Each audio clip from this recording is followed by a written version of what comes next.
আলাইকুম সম্মানিত বিশ্বঙ্গনের ভাই বোনেরা, এখন চলে আসলো আমাদের মৌলভীবাজার সিটির প্রাচীন একটা বিদ্যাপীঠ শিক্ষা প্রতিষ্ঠান মৌলভীবাজার সরকারি উচ্চ বিদ্যালয় মৌলভীবাজার গভর্নমেন্ট হাই স্কুল, যেটা প্রতিষ্ঠিত হয়েছিল 1891-এ। তো এই প্রতিষ্ঠানে শত শত হাজার হাজার গুণী মানুষ প্রতিষ্ঠা করেছে, সারা বিশ্বময় তারা অবদান রেখেছে। এই প্রতিষ্ঠানে আমাদের সাবেক অর্থমন্ত্রী সাইফুর রহমান পড়েছেন। আমি এক অদম আল্লাহর এক বান্দা ছাত্র, এই স্কুলে পড়েছি। এখানে আমাদের অনেক স্মৃতি আছে। এখানে কিবরিয়া সাহেব পড়েছেন, সাবেক অর্থমন্ত্রী, উনিও পড়েছেন, আর অনেকেই পড়েছেন, হবিগঞ্জের লোক, অনেক সচিবরা পড়েছেন। হবিগঞ্জের মেজরিটি মানুষ, নবীগঞ্জের মানুষ মৌলভীবাজার পড়তো, আর এই যে মৌলভীবাজার কলেজে পড়তো। ছিল না স্কুল তো শতবার্ষিকী উদযাপন করে ফেলছে, করা হয়েছে, আমরা ছিলাম। এই যে প্রশাসনিক এইসব নিয়ে স্কুল নিয়ে অনেক স্মৃতি আমার আছে। এখানে আমরা আটাচলা করছি, বাগান আগেই ছিল, এই দুটা আগে তো অন্যরকম ছিল। কিন্তু এই ভবনটা হচ্ছে মৌলভীবাজারের প্রাচীন ভবন, অন্যতম একটা প্রাচীন ভবন, প্রশাসনিক ভবন। এই হলো স্কুল আর কি। Thank you. Okay, good good good.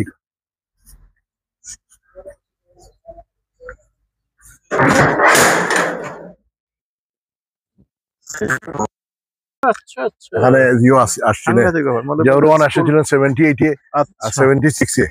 6 এর সময় আমরা আসিনি, আমরা এক সময় ছোট ছিলাম। আর 78-এ আমরা স্কুলে ভলেন্টিয়ার হিসেবে আমাদেরকে রাখা হয়েছিল। আচ্ছা আচ্ছা আচ্ছা, বিসমিল্লাহ, ভেরি গুড ভেরি গুড। যত দেখতেছি তত।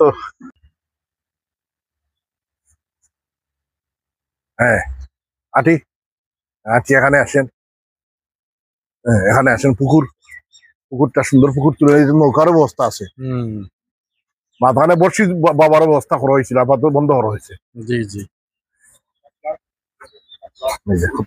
খুব সুন্দর, খুব খুব ভালো পুকুর। হ্যাঁ তাই তো, শাপলাগুলো সুন্দর, পুকুরটা এখন যত্ন করে রাখছে। কি শাপলা দেখেন, একটু সুন্দর রাখা হয়েছে। প্ল্যান আছে আমাদেরকে সমগ্র শাপলার পুকুরটা করার প্ল্যান আছে, অনেকে দাবি তুলতেছে শাপলার ভিডিওটা করা হোক। শাপলাটাকে বাড়িলে আরো।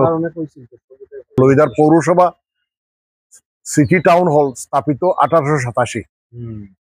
থ্যাংক ইউ, জাযাকাল্লাহ খায়ের। আসসালামু আলাইকুম। আমরা মৌলভীবাজার সিটির মৌলভীবাজার সরকারি কলেজে আসলাম, যেটা 1956 সালে এটা প্রতিষ্ঠিত হয়েছিল। পরবর্তীতে এটা সাইফুর রহমানের কারণে 1980-র পরে সরকারি হয়েছে। প্রথমে বেসরকারিভাবে প্রতিষ্ঠিত হয়েছিল এবং এই কলেজে অনেক গুণী ব্যক্তিরা লেখাপড়া করছে। আমি অদম এক ছাত্র, আমিও স্কুলে হলাম। এই কলেজে অনেক গুণী ছাত্রছাত্রীরা লেখাপড়া করেছে। আমি এক অদম ছাত্র, এই কলেজে আমিও লেখাপড়া করছি। মৌলভীবাজার সরকারি কলেজ আমি লেখাপড়া করেছি, আমার অনেক স্মৃতি এই কলেজ নিয়ে আছে। তো এই কলেজে মানে নামকরা যারা লেখাপড়া করছেন, হয়তো মানব জীবনের সম্পাদক মতিউর রহমান চৌধুরী সাহেব এই কলেজে লেখাপড়া করেছেন, ওনার বাড়ি নবীগঞ্জ। উনি এই কলেজে থাকা অবস্থায় একমাত্র তখন সময় ছাত্রলীগ থেকে উনি বিপি হয়েছিলেন এবং মেজরিটির সময় এই কলেজের তৎকালীন সময়ে ছাত্র ইউনিয়ন পাশ করতো, ছাত্র ইউনিয়ন অথবা বিপ্লবী ছাত্র ইউনিয়ন পাশ করতো।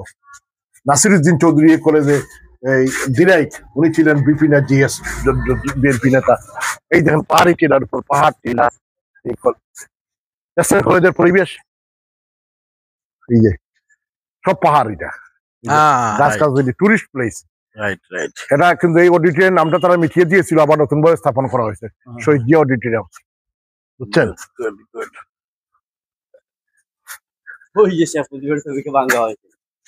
না খাওয়া ভালো, এইসব জিনিস না খাওয়া ভালো। যারা বাংছে এইসব নিয়ে আমাদের কোনো মন্তব্য নেই। এসব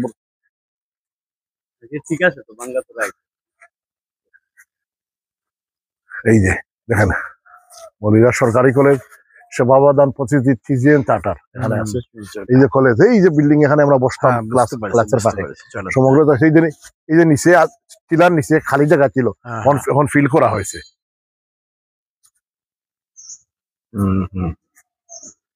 দেখছেন কত সুন্দর জায়গার উপর কলেজ, পাহাড় টিলা, পাহাড় টিলা সব মধ্যে। মৌলভীবাজার সিটির বর্ষিজোড়া জঙ্গল, বর্ষিজোড়া বনে আমরা আসলাম। শহরের ভিতরে একটা জঙ্গল পরিবেশ, তো এটাকে কেন্দ্র করে আপনার অনুভূতি আপনি বলেন তো। এটা দেখে আমার মনে পড়ছে, আমি রিওতে ভিজিট করেছি এবং রিও পৃথিবীতে বিখ্যাত যে রিও সিটির মধ্যে রেইন ফরেস্ট, একদম সিটির মধ্যে, একদম সেরকম মনে হচ্ছে সিটির মধ্যে এরকম বন, এটা কিন্তু পৃথিবীতে খুব কম শহরে আছে। এবং এটা একটা সুন্দর মানে পরিবেশ, যেহেতু আপনার সিটিগুলোতে বন রাখা হয় না, সিটিগুলো সব বন কেটে কেটে এইগুলো সংরক্ষণ করা এবং এরকম একটা সুন্দর জায়গা, কিন্তু দেখা যাচ্ছে যে এটা অবহেলিত অবস্থায় পড়ে আছে মানুষ। এবং এটা মানে যদি বসুন্ধরা এটাকে ইকো পার্ক। আপনি যদি এটাকে ইয়ে করেন, এটাকে কি বলে পর্যটন মানে ডিস্ট্রিক্ট হিসেবে ঘোষণা করেন, মানুষ এসে দেখবে, এরকম জায়গা যদি না থাকে তাহলে তো এই সমস্ত জিনিস দেখতে না, এসেও মানুষ এটা আসতে তো পারে। এই যে সাইফুর রহমান সাহেব এটাকে কেন্দ্র করে প্রজেক্ট নিছিলেন। কিন্তু ওই যা এই যে হয়, শুরু হয়েছিল গেট দিয়ে, এখানে দিয়ে, হ্যাঁ, এরপরে তো সরকার পরিবর্তনের পর আর কিছু হয় না। দেখেন না, হ্যাঁ, একদিকে পাহাড় টিলা বন বনানি, আর এই যে এই উপরে মানে অনেক এরিয়া বুঝতে এই পেরেছি, জঙ্গলটা। বুঝতে এবং পেরেছি। এখানে আমার দাদারা গপ করছেন, উনাদের আমলে সব সময় রয়্যাল বেঙ্গল টাইগার ছিল। হরিণ তো আমাদের আমলে আমরা শুনেছি, বানর ছিল, বনমুরুগ ছিল। কিন্তু বর্তমানে তো বাঘ তো পশ্চিম ঘোষণা, ভালুক তো পশ্চিম ঘোষণা, হরিণ তো বাটাইছিলাম দিয়ে পাইবে না। বানরই নাই। বানরই নাই, বনমুরুগ নাই, মানুষই এদেরকে দরিয়া সংরক্ষণ করা নাই, বনজ পরিবেশটা ধ্বংস করা হয়েছে। ওরা মরে গেছে বা ওরা চলে গেছে। আসেন, আপনিও দুইটা কথা বলবেন, আসেন শুরু করো। আমরা করাম, থ্যাংক ইউ। স্টার্ট হয়েছে। আসসালামু আলাইকুম। আমরা কত অবাগা দুর্ভোগা জাতি। দেখেন আপনারা, এই প্রজেক্টটা চালু করা হয়েছিল 2006-এ, কিন্তু চালু করার বাদে এই প্রজেক্টে তো অনেক কিছু করার প্ল্যান ছিল, এখানে অনেক কিছু লেখা ছিল, কিন্তু দেখেন এই অবস্থা দেখেন। এই নাই, এরপরে যত সরকার আইছে কেউ এটাকে সংরক্ষণ, এমনকি এই যে লেখাটা পর্যন্ত এখানে দিয়ে ধরে ফেলছে, এটাকে কি বলে, মরিচা ধরে ধরে ফেলছে। সব শেষ হয়ে গেছে। এই যে একটা সরকারি সম্পদ, যেখানে উনি বললেন একটু আগে যে বাংলাদেশে এমন সিটি প্রায় প্রায় নাই, যে শহরের ভিতরে একটা জঙ্গল, একটা ফরেস্ট আছে, এবং এটা সংরক্ষণ, এটাকে পর্যটন সমৃদ্ধ একটা প্রজেক্ট সাইফুর রহমান সাহেব নিয়েছিলেন। কিন্তু পরবর্তীতে অনেক যত সরকার 20 বছর আগে কিছুই করা হয় না। 20 বছর আগে কিছুই যেমনি আছে, এই দেখেন লেখা গেল কি হয়েছে, এই যে আয়তন লেখে রাখা হয়েছিল, আয়তন হচ্ছে 813 একর, অবস্থান এই দেখতে সবকিছু এখানে লেখা হয়েছে। যে কোনো ইয়েতে গেলে এরকম দেখবেন লেখা থাকে। 187 এবং এটা ফরেস্ট করা হয়েছে 1916 সালে, এটা ফরেস্ট রিজার্ভ ফরেস্ট হিসেবে ঘোষণা করছে। এখানে কত প্রাচীন একটা, এটা সুন্দর forest। সুন্দর হতো, এটা একটা ইকো পার্ক হলে নানার প্ল্যান ছিল যে এখানে মানুষে বসবে, এখানে ব্যায়ামের জায়গা থাকবে, পর্যটন কর্পোরেশন কর্তৃক এটা একটা রেস্টুরেন্ট থাকবে, কফি বার থাকবে, টুরিস্ট পুলিশ থাকবে। কিন্তু এখানে এই যে এখানে যে যারা দায়িত্বে যারা ফরেস্টার আছে, তাদের কি পাওয়া যায় না, না, এটা তো পাওয়া যায় না। আপনার এসব জিনিস তো আপনি আর টুরিস্ট পুলিশ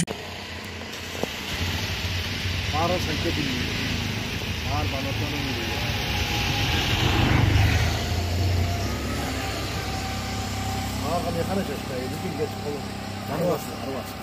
এটা হলো গেট, মানে মানুষকে ভিতরে বন বিভাগের মসজিদ আছে, রিসোর্ট আছে, তারপরে এই যে খাসিয়াদের দুর্গ আছে, বাড়ি আছে। মানে আপনি ঢুকলে 3-4 ঘন্টা পরে ওখানে দেখতে পারেন, লাঞ্চ করতে পারেন। ট্রেন লাইন ভিতরে ঢুকে আছে,